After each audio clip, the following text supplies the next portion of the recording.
Hello everyone, welcome to ACE Online and welcome to daily current affairs session. So we have a very good number of articles today. These are the articles that we are going to cover today. First one, repo rate, which is part of economics. Then satellite based tolling or toll collection. So this is part of economy again. Recent initiative, recent change that is going to be started soon. Digital payments intelligence platform, so again part of economy. Then NEET exam controversy, so this is related to the current issues of you can say social issues related to the education, right. So NEET exam, there is a controversy, we will discuss that, but exam point of view they may ask you about the NEET and NEET exam for what purpose, all those things, right, but we will also see the issue to understand it. Then Trishna mission of ISRO and France, so this is part of science and technology. Then Ramsar sites, new Ramsar sites, 2 new Ramsar sites has been added. So we will see what actually is the Ramsar sites and then we will come to that context as well, right. This is part of environment. Then Indo-Pacific economic framework for prosperity. So this is part of international relations, we will see this as well. Then information fusion center for Indian Ocean region. This is a security related initiative, right, internal security or external security as well. MP-LAT scheme, so this is a policy part of governance, right, and then some factual pointers and finally some practice questions. So these are the articles that we are going to cover today. I hope my audio and video is clear. Very good evening, Santosh, Keshav, Alok and Srinath, welcome to the session. So let's start without any delay. The first article is about repo rate. You might be already aware, but the context is a contemporary or current affairs related thing. Recently, Reserve Bank of India has unveiled its monetary policy bi-monthly, that is every 2 years they give some decisions. So in this, there is no change of repo rate. The context is no change of repo rate.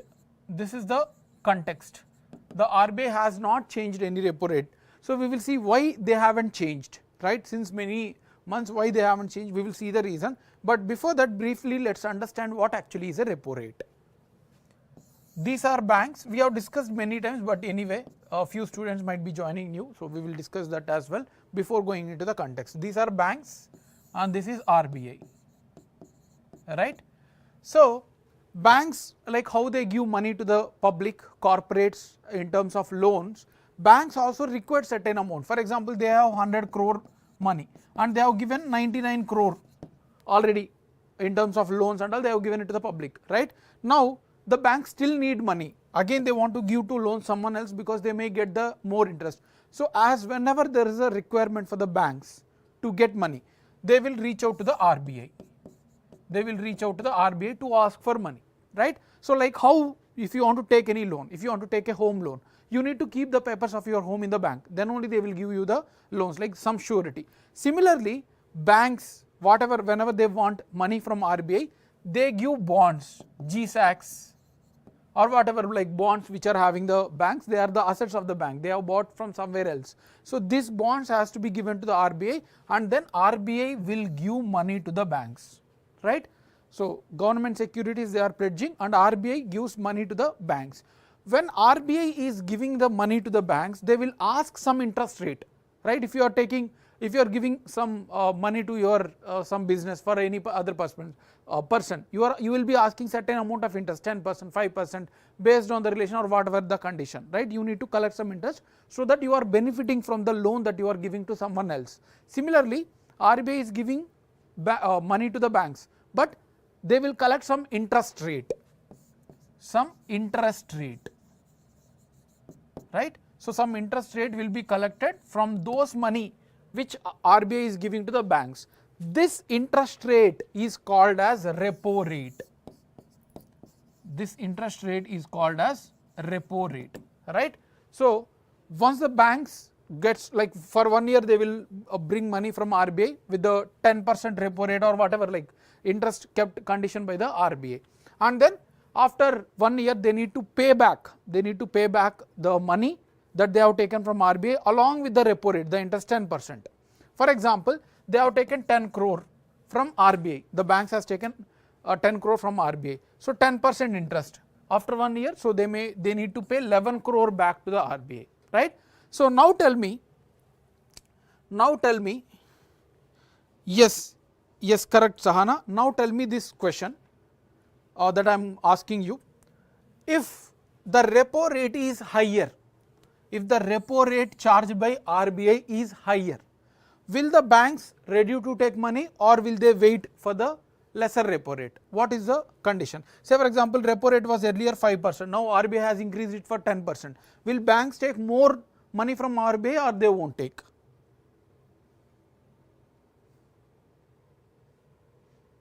Answer this question so that I will understand that you understood the concept of repo rate.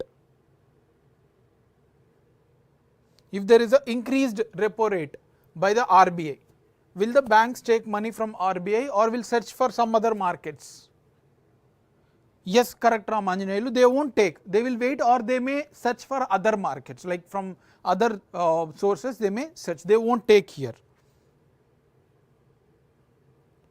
Santosh, no, they won't be taking, because if they take, it is not guaranteed.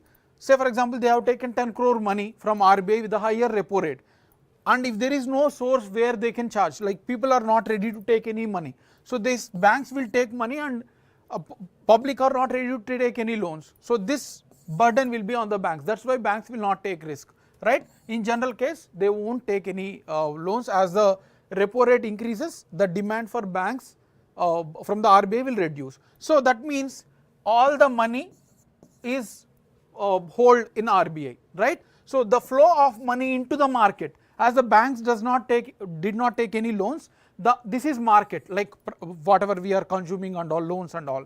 So there won't be any extra flow of money. Now if RBI reduce the repo rate, that 1% you pay 1% interest only, take loans. Now banks will rush to take the money from RBI and then they give loans to the public with more interest. So there is a more excess flow of money. Whenever there is a less repo rate, there is a excess amount of money in the market. So whenever the growth is stagnated, there is no growth that is happening, then RBI will reduce repo rate, right? And then banks will give more loans, there will be more activity in the economy, more business will be there. But if interest rate is charging higher, if repo rate is higher, right, that means interest to be paid by the banks to the RBI is higher, they won't take money and the flow of money will in the market is also decrease. So that will control the inflation. If there is excess money into the market, people have money, they are ready to pay 100 rupees, 200 rupees for 20 rupees product. So that means it will increase inflation. So whenever RBI want to contain inflation, it will increase the repo rate, and whenever RBI want to increase the growth, propel the growth, GDP growth, then repo rate will be decreased, right? So this has to be understood. In emergency condition, that is a different case, we have a number of other concepts, but just think about the repo rate issue, right? So this is what the concept is. Is this clear? Is the repo rate concept is clear? You need to understand how it will impact the growth, GDP growth, as well as about the inflation, right? I am just repeating it. Whenever RBI want to increase the growth, they will reduce the repo rate, so the money flow will be increased, and whenever it want to contain the inflation, then yes, repo rate will be increased, so money flow into the economy will be controlled, right? Is this clear about the repo rate? I hope this is clear. We have taken the example also. Now let's understand inflation target for RBI. RBI has a inflation target. There is a monetary policy committee which was appointed by the Banking Regulation Act. So here RBI target which the government has kept, because RBI is also under the Ministry of Finance, Department of Financial Services. So RBI target is the inflation should be 4% plus or minus 2, plus or minus 2. So this inflation has to be maintained. Inflation means rise in prices of the goods or services. So the Monetary Policy Committee which was appointed by the government, the target for RBI is inflation should be 4% plus or minus 2. That means from the range to 2 to 6% the inflation can be maintained in the economy. That is the target for RBI, right? So that's why every 2 months it will review the status of economy, whether growth is required or inflation is high. So based on the requirement or the condition of the market, they try to reduce or increase the repo rate, right. So this is the inflation targeting duty of the RBI, right. Now currently the inflation is almost come to close to 4%. That means earlier during the COVID times and all, the inflation was higher, but now it was controlled. It was controlled and we are in a comfort zone, right. We are in a comfort zone. So this is also called as sweet spot. In between this inflation 2 to 6%, it is said that the economy will be properly growing and also inflation is also under control. So this is that's why the experts suggest to be maintaining the inflation in this range, right. We are maintaining that the inflation is also less, but still RBI is not cutting the rates. If RBI cuts the rate, there will be more flow of money from RBI to banks and banks to market. But as even though we are under control, there is no cut by the RBI, no repo rate cut by the RBI. So what is the reasons? That's what the article says. Article discusses about the reasons why RBI is not cutting the repo rates even though inflation is under control. It could have propelled the growth, right, when the inflation is under control. But why? Why is it doing? There are 4-5 reasons. Understand them, so that can be also asked in the exam. First one, the decrease in inflation is very gradual. That means it does not suddenly decrease. The inflation, there is no sudden decrease. It was like very gradually decreasing the inflation. That means if something happens suddenly, they can propel. The inflation may propel suddenly. So it is a very gradual one. So RBI is trying to wait to see the market condition. It is not a sudden dip. It is a gradual growth. So it is under control. It is feeling, right. Next one would be the reason is the fall that RBI felt, whatever the inflation that we are reduced in the recent trends, it was saying that it is a temporary. There is a global risk like Ukraine-Russia war is going on, Middle East war is going on, and then lack of money flow into the market from the companies, FDIs and all is also low. So still the inflation is low, but that is a temporary. So there may be a sudden spike in the inflation. That's what the RBI has estimated, right. And one more reason, GDP growth has strong, right, over the past particular year. So whenever there is a lack of GDP growth, then only RBI will reduce the repo rates. So RBI is saying that GDP growth is fine. India is going with 7% plus GDP growth. So why to contain the why to reduce the repo rate? Is already growth is very good. So that is also one more reason, right. If the growth is less, then RBI will reduce the repo rate. But here it is saying that there is a proper growth. Why we should disturb the repo rate? That's what it said, right.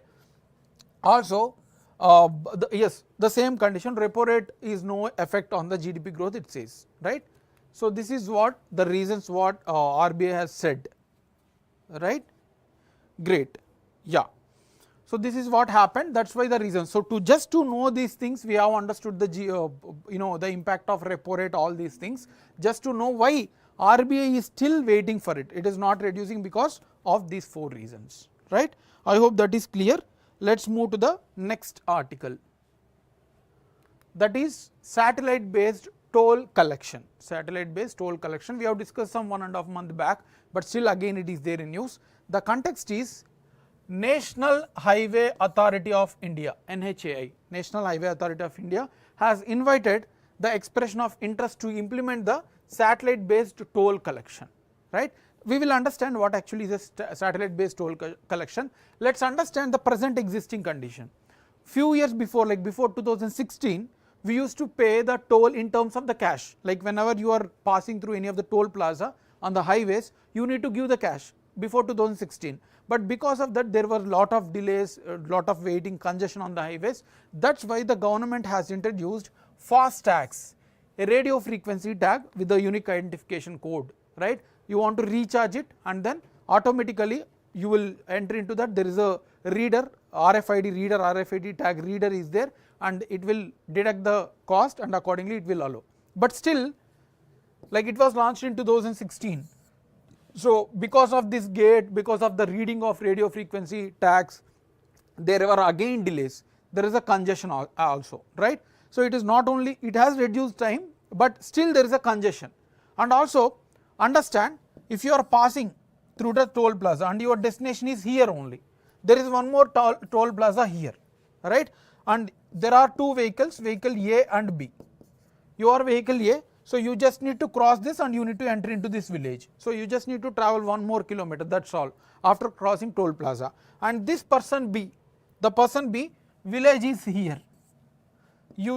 He also need to cross this toll plaza and then travel 15-20 kilometers, then he will reach to his village. So there is no difference, you are paying the same amount, right, and the person B is also paying the same amount even though he has traveled for longer distance, right. So you just traveled 1 kilometer, you paid 50 rupees, he has traveled for 10-15 kilometers more, but still he paid the same 50 rupees. So it is a discrimination between the travel persons, right. So that's why to overcome these challenges, government is bringing back the satellite based toll collection. In this satellite based toll collection, we are already having the satellites, right, we are having the satellite that is NAVIC and all, our ISRO has launched satellites. Now what they will do, they will geotag all the highways, whatever the highways that are there will be a geotag, there will be certain instruments where the satellite in the sky will be knowing the exact location of the highway. We have a latitude, longitude, right, we have a latitudes as well as longitude. Every nook and corner of the highway is geotagged, that means we will know, right, exactly what is the situation at that particular distance. And also this car, like whatever the car that we are using, there will be a chip, there will be a small digital instrument. So whatever the distance you travel in that particular day, right, whatever, like in the particular time or particular day, whatever the distance you travel, you may travel all these distance, based on your travel it will come to know that this particular vehicle has traveled for 53 kilometers and other vehicle travel just 23 kilometers. Even without the toll plazas and all, it will automatically know what is the distance based on the geotagging, where whatever the highway you cross, it will know the distance that you have traveled using the chip in it. So they will exactly know the distance traveled by each of the vehicles, and accordingly the toll will be collected from that particular vehicle. So there won't be any issue of delays, right, there is no stoppage, because from starting point where you enter into the highway and the ending of the highway, it will know, it will collect the fees automatically. So there is no requirement of toll plaza itself, right. So that's how the government is going to be using the NAVIC satellites. The NAVIC, we have currently 7 set of satellites in the space, so they can identify the travel distance of that particular vehicles. So this is all they are going to do in this process, right. So it will reduce the delay firstly, so it will not discriminate any of the people who travel the same distance or paying same fees for different distance. So it will be changing based on the distance, right. So this is all they are going to use. There will be a onboard unit, this chip is called as onboard unit in the vehicle. So based on the travel distance they can charge the vehicle. Is this clear? So that is about, all these things are nothing to explain, the PDF will be available, you can read it. So this is what we want to know about the concept, right. So it is going to be launched by National Highway Authority of India. That's how it works. Any doubts in this? Santosh has asked one doubt. Sir, when repo rate is decreased, the value of things increase in the market. Is it? The value of the things will not increase it. There is no direct impact. For example, this is a repo rate. RBI has decreased from 5% to 2%. 5% to 2%, RBI has reduced the repo rate. Now banks will take more money and then they will give loans. So it is economic activity, it will propel the economic activity, more business will come. Yes, of course there will be demand and supply, there are other conditions, but you cannot say that value increase and all. So if there is a more money in the hands of public, yes, they are ready to spend more. For example, I want to buy a pen, right. If the repo rate is higher, there is less amount of money in the market and I don't have money. So I am not ready to pay even 10 rupees also, because I don't have money. I cannot take any loans from banks. The economic activity is slow. So I am not ready to pay even 10 rupees. If RBI reduces the repo rate to 2%, now banks will have money, banks will give loans to the public. Now I am ready to pay 10 rupees or even 12 rupees because I have the money. So yes, if there is a less repo rate, reduced repo rate, then there is a chance of inflation, the increase in prices of the goods, because public have money and they are ready to pay more. So because of lesser repo rate, there is a chance of inflation, there is an increase in the prices of the goods. But we cannot say that it will produce lot of goods and all, we can exactly say, but yes, inflation will be possible, right. But the growth will also be there along with the inflation. There may be a possibility of the growth also, because there is money, there is a investments, and then there is more production of goods. And if there is more repo rate has gone from 5% to 10%, then the public don't have money and they are not going to pay the 10 rupees per pen. So what they will do, they will reduce the pen price to 5 rupees. So there may be a decreased inflation. This is how it impact. In economy, you cannot see exactly in the silos. It is a combination of different effects. Based on the given question, you need to understand, you need to apply your knowledge, then you have to answer it. Right? Is this clear? I hope this is clear. Now let us move to the small article. There is not much in this, it is just a proposal, but yes, you need to understand it, what the exact proposal is. After that, once they launch this, you will be knowing more details, right. So yeah, great Santosh. Digital payments intelligence platform, digital payments intelligence platform. So you might have seen there is a lot of frauds digitally, right, in terms of transfer of money. There have been, like, some people have just transferred money without, I mean, they have just shown the screenshots, but without transfer of money, and also they have illegally transferred money from one account to other account, but there is no proper action on it, exactly because we don't have exact mechanism. So to contain such digital frauds, RBI is coming with new initiative called Digital Payments Intelligence Platform, where it will real time, if there is any fraud, immediately you can complain digitally. It will take from which account to which account it has transferred, and it can stop. So on real time basis, within seconds, they can take the initiative. So this is going to be done with the help of lot of technology, but yet to be announced anything. It is just a proposal. In the Hindu, they have proposed that RBI is going to come up with this initiative, right. To study this, the existing condition, how can it be implemented, they have appointed AP HOTA committee. They will ask you in the exam, AP HOTA committee is related to what? Something like that they may ask you in the exam. It is related to analyze the digital payments intelligent platform and create an infrastructure to contain the digital curves. So this is what a small article, but yes, it is a very important AP HOTA committee related to the digital payments intelligence platform. Fine? Yes.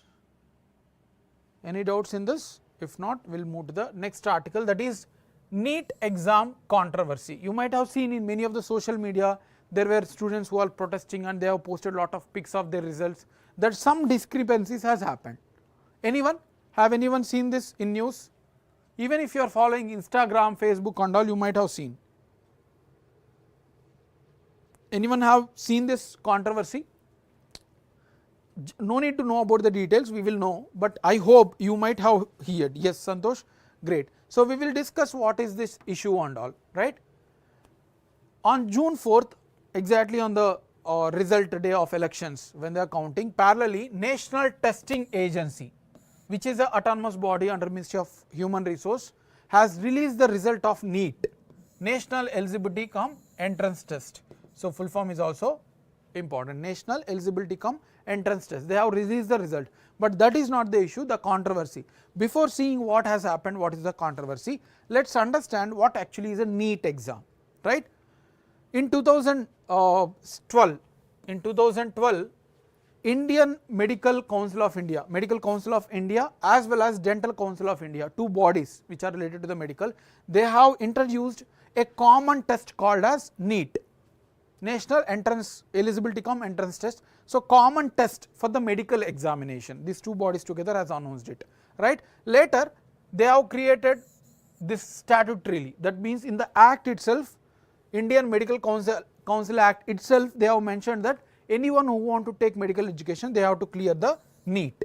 So it was mentioned, and NEET has replaced All India Pre-Medical Test, like how IIT we have a JEE exam, and then earlier for AIEEE we have AIEEE exam. There is a lot of examination for different examination. So for medical test, earlier it was All India Pre-Medical Test, but now NEET has replaced it statutorily under Indian Medical Council Act. So NEET is the exam for the entrance test for the graduation as well as the post graduation.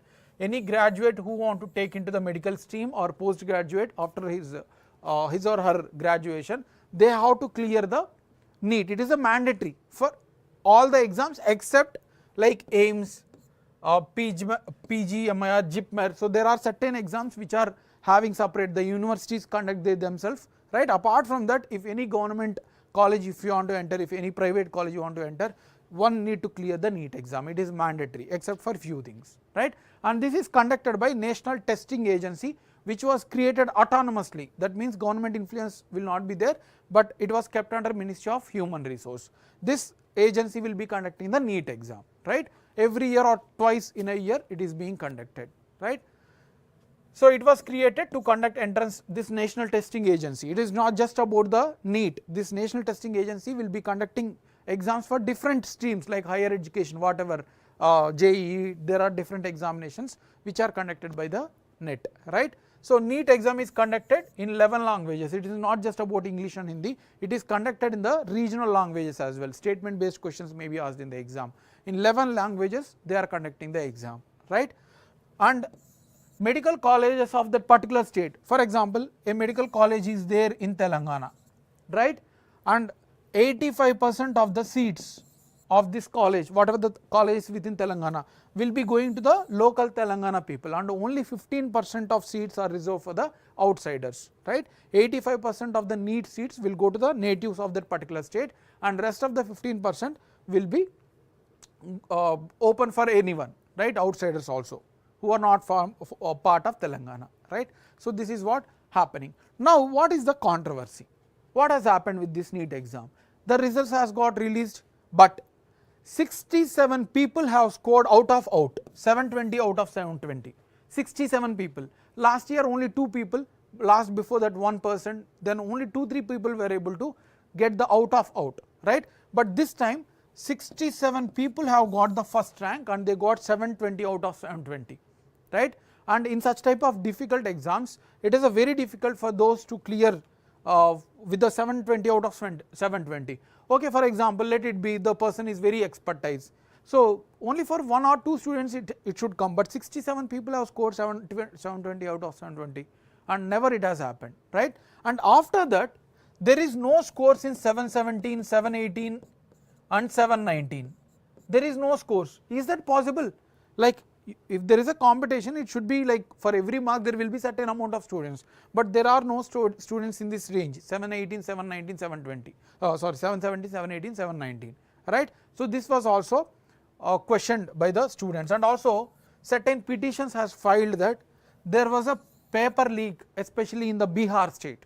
The students has complained that they got to know the paper in the WhatsApp groups and all, that even before the exam. So it was said that the examination paper was leaked in the Bihar, right. So petitions were filed, fine. So this is what happened in the last 2 years. So we have discussed all these things also, that is the controversy.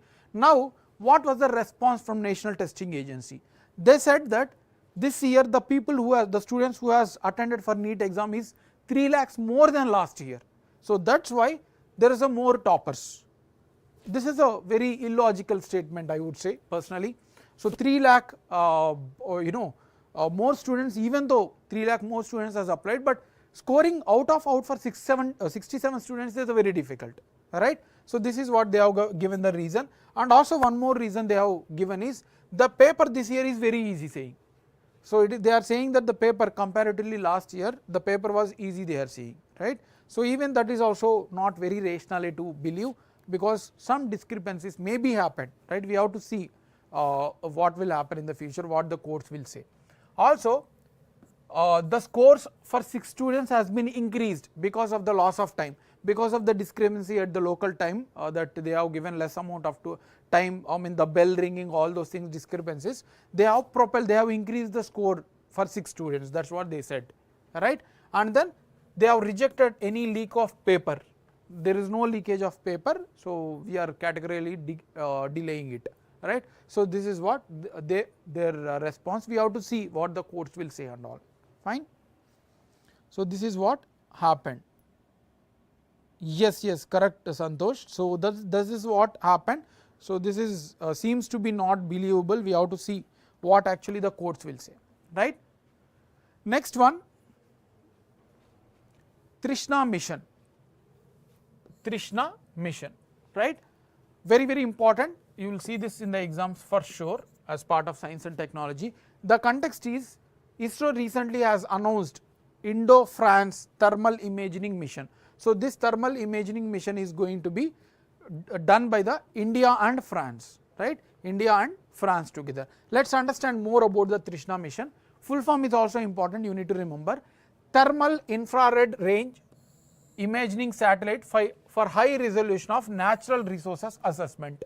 So thermal means temperature, right. So they are going to study the temperature. The clue itself, if you know the full form, that itself is giving some clue, right. So they are going to study about the temperature related thing, and that too in the infrared range. We have an electromagnetic spectrum starting from radio waves, visible rays, infrared, other like gamma, like different thing. We have ultraviolet range, we have different range, and it enables us to observe certain things, right, in the space or whatever may be, like in whatever that is visible, there is a particular electromagnetic spectrum range.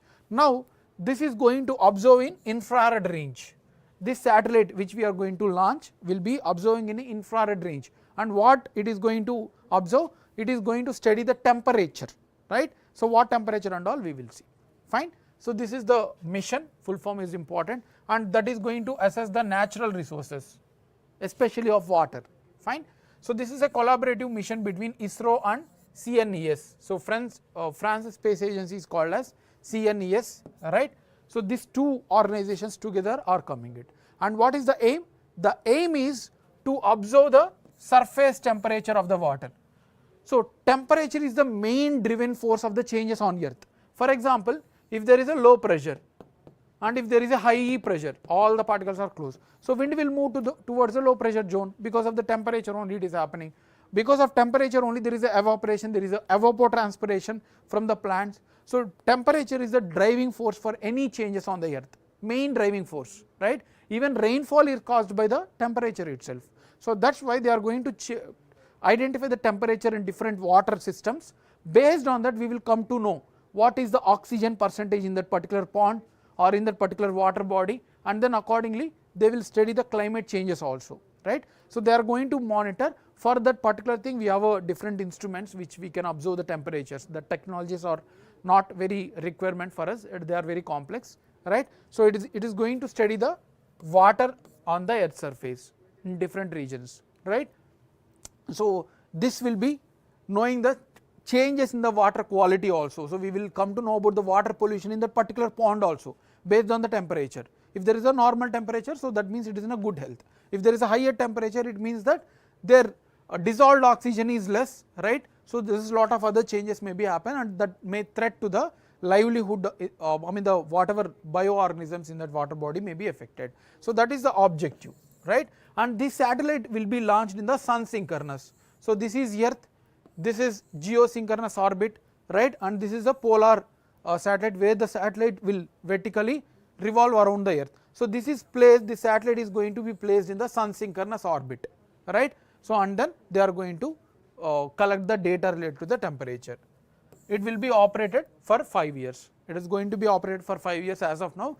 They may be extended in the future as well. So this is the objective of the mission, who launched it, and then lifespan and where it is launched, all these things are important, right. So significance, it can study the climate because the evaporation, evapotranspiration, permafrost means those matter in the especially higher latitudes in the Siberian region and all, those soil which is over the years got cooled and then now it is warming up. So this soil which is cooled up for over the years, that is called as permafrost. So they are going to get to know everything related to the climate, which wherever the water is involved or temperature is involved. So that is the objective of the mission. Any doubts in this?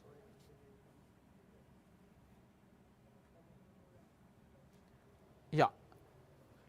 Let us move to the next article, that is Ramsar sites. Ramsar sites, a very important article from environment. 2 new bird sanctuaries from Bihar has been added to the Ramsar list. Now we have total 82 Ramsar sites. As we have earlier 80, now they have added 2 more. So the total Ramsar sites with us are 82, right. Now let us go, what actually is this Ramsar convention?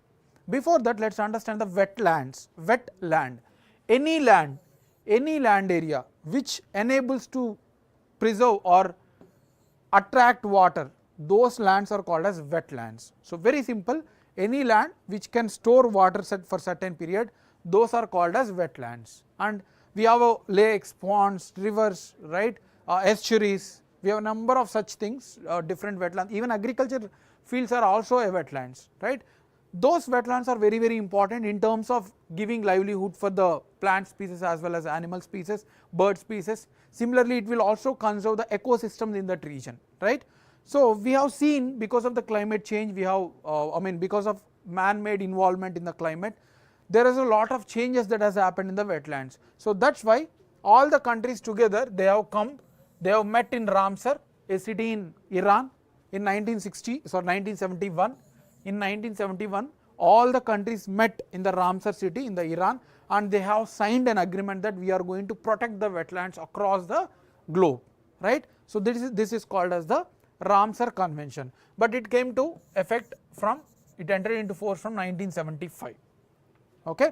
And Cobor Peninsula in Australia was the first site to declared as a Ramsar site in 1974 itself. Even before coming into the convention coming into the picture, they have declared this Coboro Peninsula in Australia as the first Ramsar site, right. And once it is declared, once the site is added into the Ramsar Convention, so there will be more focus on it, there will be more assessment on those wetlands, so they can be protected, right. So this is the objective, and India has joined in 1982. So India is not a founding member, remember, we have joined in 1982, that means after 7 years we have joined this convention, right.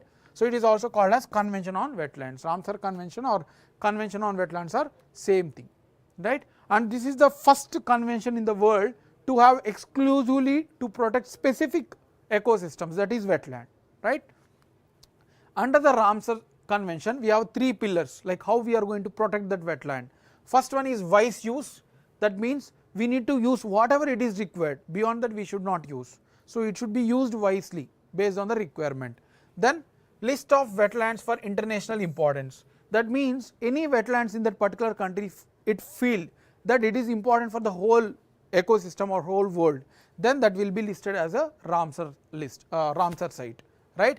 And then international cooperation, there may be certain wetlands, certain lands which are having cross boundary, that means the land is border within China or India, for example. So those things are also be protected with the collaboration between the countries. So these are the 3 pillars of Ramsar Site Convention. Now there is one more concept called Montreux Record.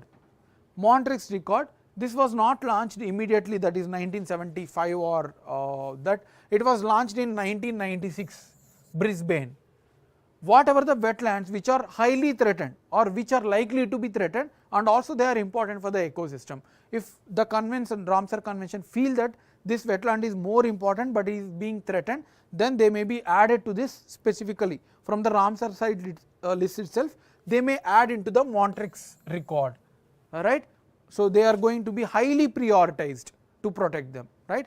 As of now, from India we have Kolidalo National Park from Rajasthan and Loktak Lake from Manipur were kept under the Montreux Record. Earlier Pulicat Lake was also there, but Pulicat Lake was removed after taking certain measures to conserve it, right. As of now we have only 2 things. And new additions coming to the context, they were adding 2 sites, that is Nagi and Nakti Bird Sanctuary. Nagi Bird Sanctuary and Nakti Bird Sanctuary from Bihar were the new additions to the Ramsar site from India, fine. They are having dry deciduous forest, the ecosystem in that particular bird sanctuary is a dry deciduous forest, and they are also recognized as a important bird and biodiversity areas by the BirdLife International. BirdLife International is a private organization which takes care of the conservation of the birds. So they have declared these 2 sites are important bird sanctuaries, right. So these are the details about the new additions. Any doubts in this?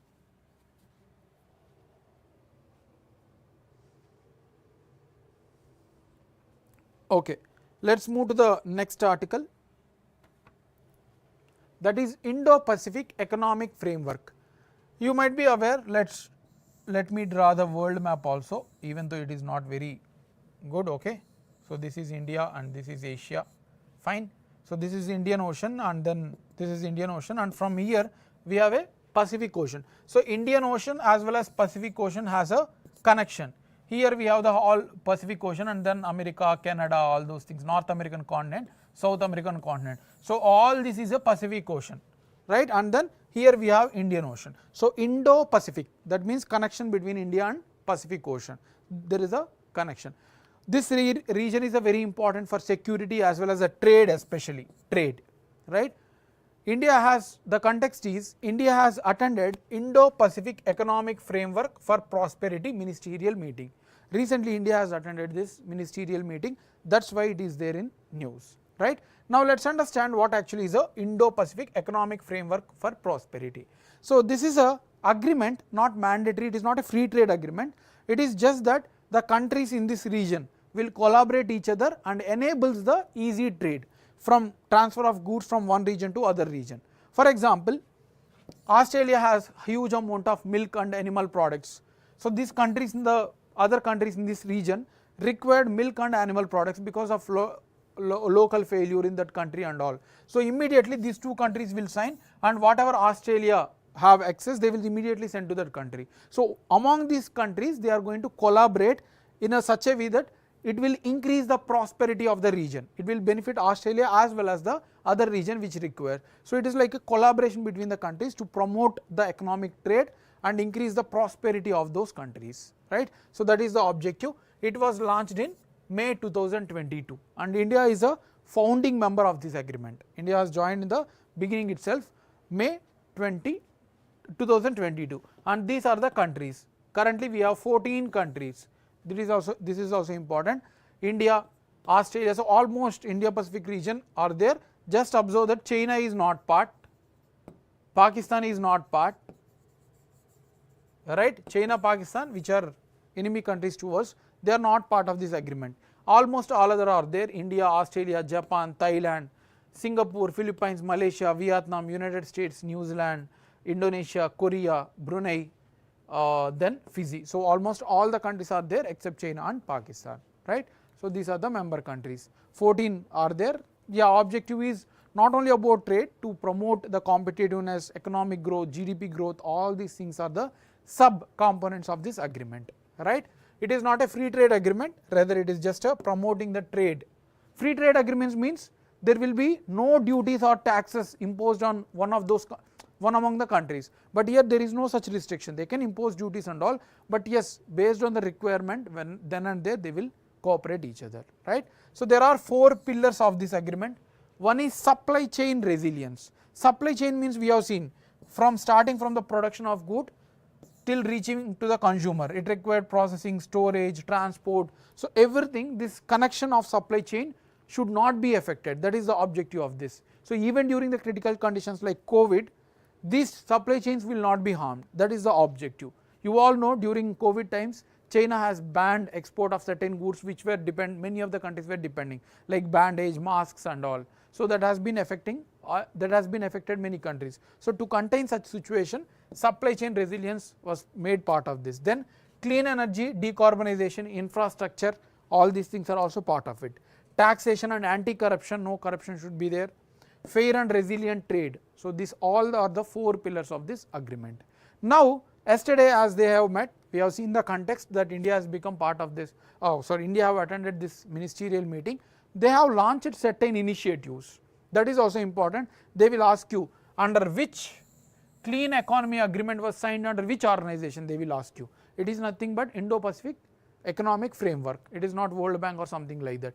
It aims to promote the clean energy, right. And then fair economy agreement. So that means the countries involved should not treat in a different manner. So this is also one more agreement. Cooperative work program. This was also launched between the countries where they will regulate the urban elements like e-waste management, all those things will be taken care under this particular program, right. So emissions, reducing emissions, all these things. These agreements all signed under the Indo-Pacific Economic Framework. Similarly, they have also launched IPEF Catalytic Capital Fund. Catalytic Capital Fund. They will ask you Catalytic Capital Fund recently seen news related to what? It is nothing but Indo-Pacific Economic Framework. And what is the objective? To support the expansion of clean economy infrastructure projects. Among the member countries itself, they are aiming to promote the clean economy infrastructure like solar energy, hydrogen, green hydrogen mission, whatever related to the green things they are going to promote under this, right. So, these are all agreements will only come into the picture once at least 5 of 14 countries sign and ratify it. These did not come into the picture, they have just agreed, but if 5 countries give assent, assent or ratification, then only they will come into the force, right. So, that is about the Indo-Pacific Economic Framework. Is that clear? Moving to the next article, we have 2 short articles now, but very important. All these data that we are discussing, you need to understand the issue also, do not just by heart the things, fine. Next one, Information Fusion Center for Indian Ocean Region, IFC IOR, Information Fusion Center and Indian Ocean Region.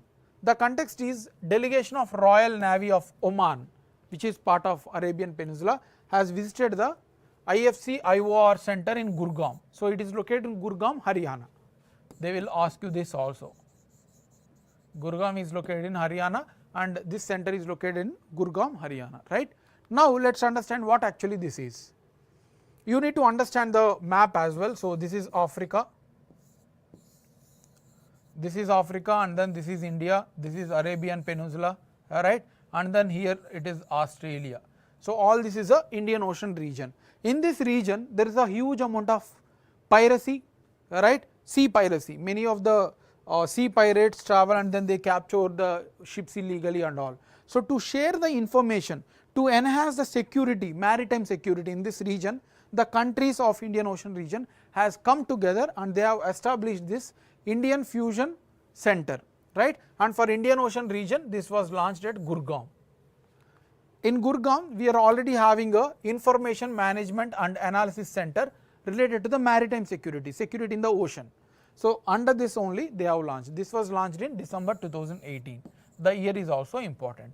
And the aim is anything related to maritime security. It can be maritime terrorism, it can be piracy, right, it can be robbery, anything related to the issues related to security, maritime security will be taken care by this, right. So, countries will collaborate and the center is located in Gurgaon, right. So, this is the normal thing, and also it is specifically focusing on white shipping information, a very important, you will see in the exam. White shipping agreement is related to the commercial ship sharing. It is not military related. Military related is called as grey. Grey shipping is specifically related to the military one, because you might aware that uniform service and all are in grey color. So, grey shipping means related to the military and white means non-military commercial one. So, this Information Fusion Center is not a military one. There is no militaries of different countries involved in this. It is just the information going to share anything related to the white shipping, that is commercial activities. Say for example, one goods are being travelled from one India to Oman. If there is a pirates has been attacked, so the countries will collaborate. It is only related to the commercial, it is not related to the military collaboration, right. This is a very important point you need to understand. White shipping, grey shipping, right. White shipping is related to the commercial activities, non-military, and grey shipping is related to the military, right. So, that is about the IFC. Any doubts in this? Very simple article. Last article for today about MP LADS scheme. MP LADS scheme. Member of Parliament, full form is around, okay, there is some full form, MP LADS scheme, you can check in the Google, right. So, let me check once.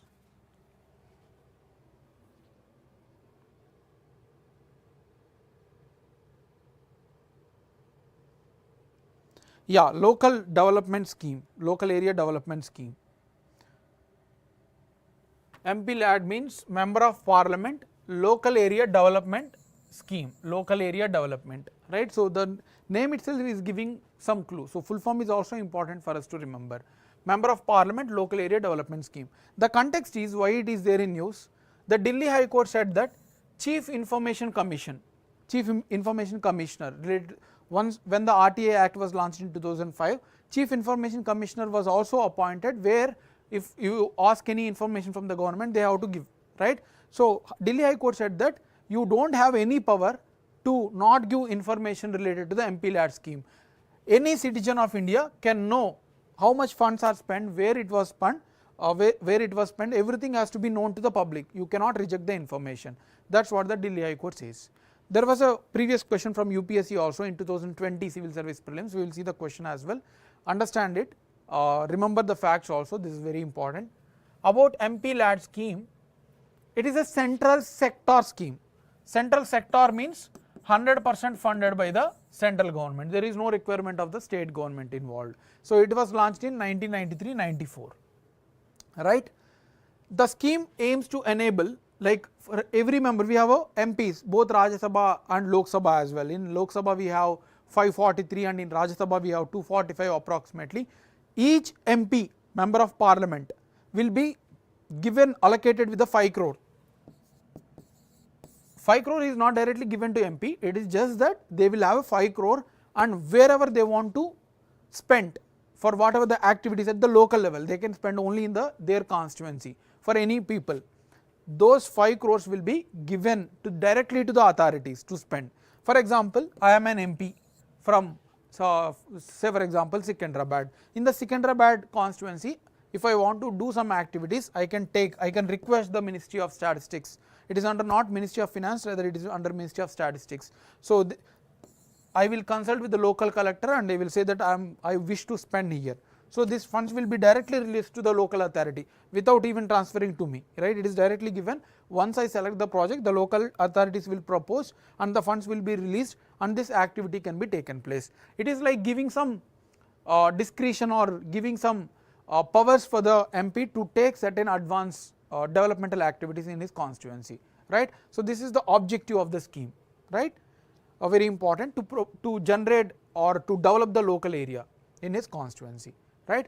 This can include drinking water, education, public health, sanitation, roads, anything related to the development can be involved. There is no restriction. And Ministry of Statistics and Program Implementation is the ministry which gives funds, which regulates all these activities. It is not related to the Ministry of Finance, right. This is also important. Now, let us know some facts. There are some features of this act that also you need to know.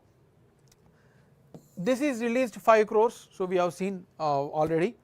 Every year it is not just about for whole 5 years, it is just for every year 5 crores will be allocated, right.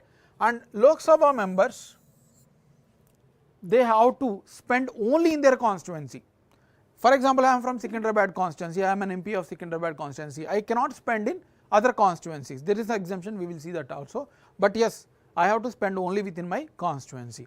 And if a Rajya Sabha member, I can take from anywhere in that particular state, because Rajya Sabha MP is not have any constituency as such like Lok Sabha. Rajya Sabha MPs are elected indirectly by MLAs from their particular state. So, Rajya Sabha member can take project anywhere in the states, unlike Lok Sabha MPs who can take only in their constituency. Rajya Sabha members can take from anywhere in their state, but they cannot take from other states, right. Elected Rajya Sabha members. Nominated, the ones who are not elected from Lok Sabha or Rajya Sabha. Now, Lok Sabha does not have any nominated members. The Anglo-Indian concept was also removed, right. Nominated members from Rajya Sabha, they can take anywhere in India. It is not just about the state, but anywhere, because nominated members are not from any particular state. Rather, they are nominated generally by the 12 members are nominated by the president. They can take project anywhere, right. Understand, Lok Sabha MP, Rajya Sabha MP elected, nominated member from Rajya Sabha. Lok Sabha MP from particular constituency only, Rajya Sabha MP who is elected from that particular state has to spend only on that particular state, and the nominated member can anywhere. Like Sachin Tendulkar has allowed to invest this particular 5 crores in one of the villages in Nellore. Even though he is from Maharashtra, he has enabled in other state. So, this is an example, that is how you need to practically apply and remember, right.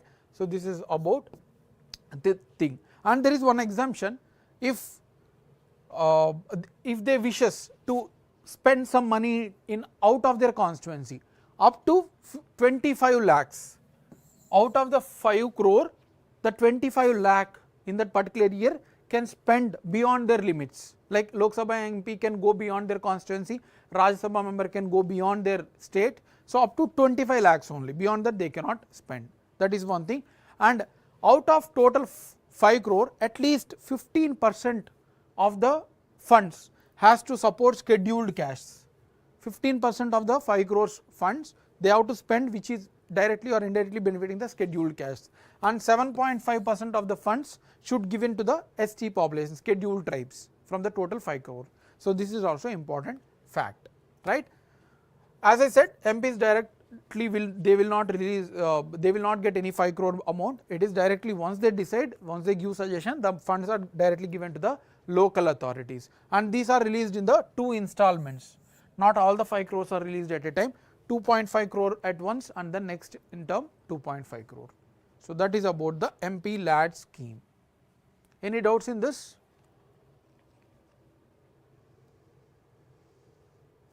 Any doubts? Or else we will move to the factual pointers.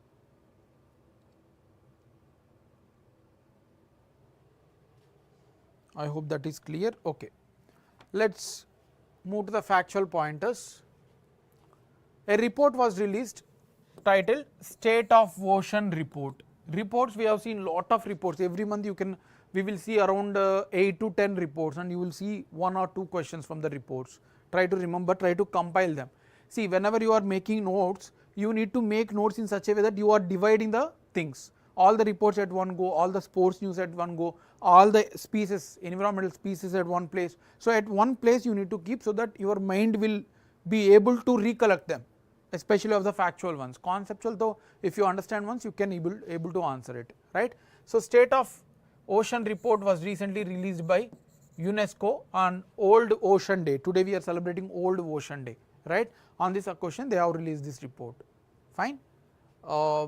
Sorry, yesterday we have celebrated, it is 7th June, not 8th June, it is 7th June. So it has released a report, and it said that ocean is warming twice than it earlier, right. So the temperature, when we compare to the pre-industrial revolution time, it has increased by 1.45% on an average throughout the world oceans, but certain areas like Mediterranean Sea, Atlantic Ocean, there was a 2% rise, 2 degrees rise of temperatures. Next one, report again, Child Nutrition Report 2024 was released by UNICEF. Child Nutrition Report was released by UNICEF, okay. It reveals that several child food poverty means the children were not able to get what exactly they want to eat for their good health, and also nutrition, not about quantity but also quality. So it said that the severe children are affected by this food poverty. So this is the report about. Next one, about Biopharmaceutical Alliance, a very very important one. Biopharmaceutical Alliance. This is the alliance which was launched by 5 countries, more than that, India, South Korea, USA, Japan and European Union. European Union consists of around 26 countries. So apart from European Union, India, South Korea, Japan and USA. So these countries together have launched Biopharmaceutical Alliance. Remember the countries, they will ask you, right. So in response to the issues during the COVID, we required a lot of dolo medicines, masks and many other medical elements, right, but we were not able to get. That is why these countries has come together. It was launched on the sidelines of Bio International Convention 2024, which has held in California, USA. This is also important. It was launched on the sidelines of Bio International Convention held in California, fine. It aims to promote the supply chain, like not to affect the transfer or trade of pharmaceuticals during the critical conditions. Next one, World Food Safety Day. World Food Safety Day and World Ocean Day was same, the same day, that is June 7th.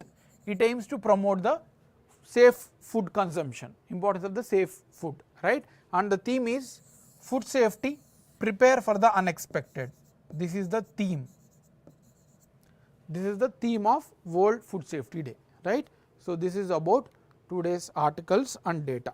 A very good number of articles were there. So, try to remember them, whatever the exams like state PSCs you may write, RRB you may write, UPSC civil service you may write, right, engineering service you may write, all these things you will see lot of questions from what we are discussing, right. Yes. First question, this is taken from directly UPSC 2020 civil services examination. Okay. With reference to funds under Members for Parliament Local Area Development Scheme MP LADS, which of the following statements are correct? First one, MP LADS fund must be used to create a durable assets like physical infrastructure, health, education, etc. So, that is the first statement. So, they have to create whatever the infrastructure that is physically visible.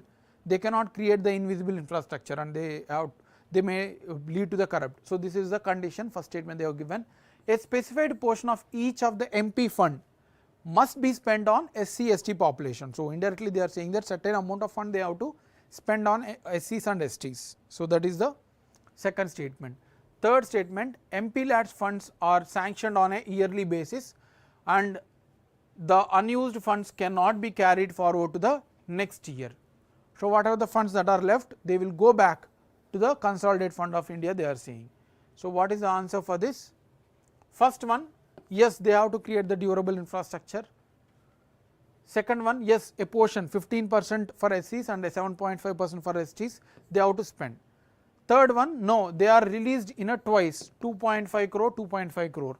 So, this is also wrong, and the remaining funds will not be lapsed, they can use for the next year as well. So, this is also wrong. So, answer is A. Yes, Sahana and then Yasmin, Santosh, Keshav, everyone have answered this correct, very good. Next one, which of the following statements about Indo-Pacific economic framework is incorrect? They are asking the incorrect statements about Indo-Pacific economic framework.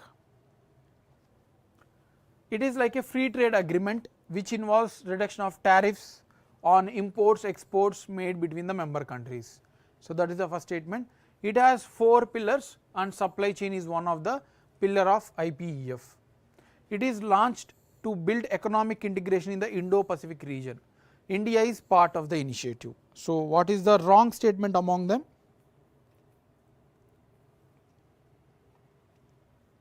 Correct. India is part of the initiative, it is related to Indo-Pacific region and we have 4 pillars and supply chain is one of the pillar, right. So, it is not a free trade agreement, rather it is just allowing the member countries to coordinate among them, right. So, this is incorrect and hence answer is A. Yes, Santosh, Sahana, Srinath, Keshav, Yasmin, correct, all of you are correct, very good. Next one, under the Ramsar convention, let us see, this is an application based, who will answer, let us see for this. Under the Ramsar convention, if any site is placed under Montrex record, it means what? If any site is kept in the Montrex record, it means what? The plant and animal species in that site will be taken with the utmost priority to protect against the migration. So, this is the first statement. Second one, it will be declared as a national park in the near future. So, in the near future, the site whatever kept in the Montrex record will be declared as a national park, they are saying. There is a likely threat as a result of technological developments, pollution or other human interventions on the site. This is the third statement they have given. The government has to submit a plan to Ramsar convention every year on the status of its conservation. So, what is the, this is an application based, let us see who will answer this question. There seems to be a 2-3 answers, but you need to choose the best possible one. That is how the questions are framed, especially in the higher level of exams. First, option D should be wrong, because if it is a mandatory, then countries will not join the Ramsar convention. So, there is no such every year status to be prepared and all, this is a wrong statement, D is eliminated. the plant and animal species that will be taken utmost priority to protect against the migration.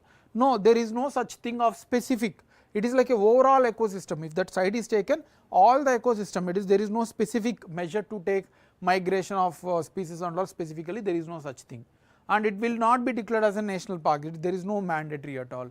The thing is, it is in a threat because of the human intervention, it is in a threat. So, we need to take it as a priority one. So, who has answered this? Santosh, Srinath and Sahana has answered it as correct. Very good, 3 people have answered it as correct. Next one, this is also application based. With the implementation of Trishna mission by India and French governments, what is the expected outcome? If we implement this Trishna mission, what is the expected outcome? Any satellite, if illegally placed in the orbit, can be destroyed anytime. This is the first thing, outcome. The status of water pollution in lakes and ponds can be estimated. This is the second one. Ocean water temperatures are monitored for better estimation of monsoon in Indian Ocean. So, this is the third one. Coronal mass ejections from sun can be mitigated. So, whatever the sun heat coming from the excess heat coming from the sun will be mitigated, they are saying. So, what is the answer for this? Fourth question. First one, this is not related to any sun related heat. Coronal mass ejections means excess amount of heat coming from sun and it will be mitigated. Nobody can mitigate. It is a natural process, right? Who will mitigate the sunlight, right? There is no such technology as of now that we have developed. So, D is wrong. Ocean water temperatures are monitored, fine. Up to half the statement it seems to be correct. Better estimation of monsoon, no, it is not related to the monsoon. Monsoon winds are created by trade winds and all, we cannot exactly able to know about the temperature related thing. So, there are other facts as well. So, this is, even though it seems to be correct, but yes, this is not the correct answer. The thing is, water pollution in lakes and ponds can be estimated better way, because of the temperature they will be able to know the exact pollution level of the ocean water body, and accordingly they can estimate in a better manner. So, answer is B. Who has answered this? Santosh and Asmin has answered it as correct. Very good.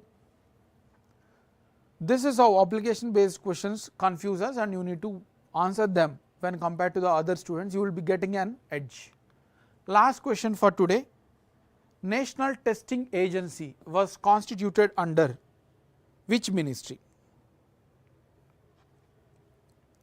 Ministry of Health and Family Affairs, Ministry of Youth Affairs, Ministry of Human Resources, Ministry of Commerce and Industry.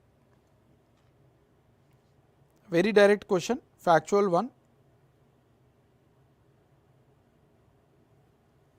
Correct, correct. Everyone have answered this simple question. So, answer is Ministry of Human Resources, right. So, that is all for today's session. I hope you have enjoyed. We have a very good number of articles. Try to revise them. Happy weekend and have a great happy studies as well, and have a great evening. Thank you.